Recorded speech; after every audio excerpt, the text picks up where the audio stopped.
નમસ્કાર મિત્રો, વિડીયોમાં તમારું સ્વાગત છે। જી હા મિત્રો, અત્યારે હાલ મોટા અને મહત્વના સમાચાર સામે આવી રહ્યા છે। તો મિત્રો, સમાચારમાં વાત કરીએ તો પીએમ કિસાન યોજના ખેડૂતો માટે ખુશખબર।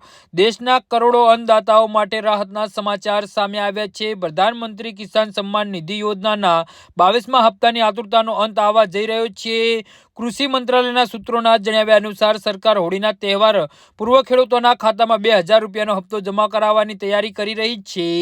જી હા મિત્રો, આ વર્ષે હોળીનો તહેવાર 4 માર્ચ 2026ના રોજ છે। અહેવાલો અનુસાર કૃષિ મંત્રાલય 4 માર્ચ પહેલા ડાયરેક્ટ બેનિફિટ ટ્રાન્સફર કરવામાં ખેડૂતોના ખાતામાં મોકલી શકે છે। જો કે સરકાર તરફથી હજુ સુધી કોઈ સત્તાવાર તારીખની જાહેરાત કરવામાં આવી નથી, પરંતુ વહીવટી સ્તરે તમામ તૈયારીઓ પૂર્ણ કરી લેવામાં આવી છે। ઉલ્લેખનીય છે કે યોજનાનો 21મો હપ્તો ગત 19 નવેમ્બરના રોજ જાહેર કરવામાં આવ્યો હતો, જે ખેડૂતોને ટેકનિકલ કારણોસર 21મા હપ્તાના નાણાં ન મળ્યા હતા અને તેમના માટે આ વખતે સારા સમાચાર છે। આવા પાત્ર લાભાર્થીઓને આ વખતે બાકીની રકમ સાથે કુલ 4000 રૂપિયા મળી શકે છે।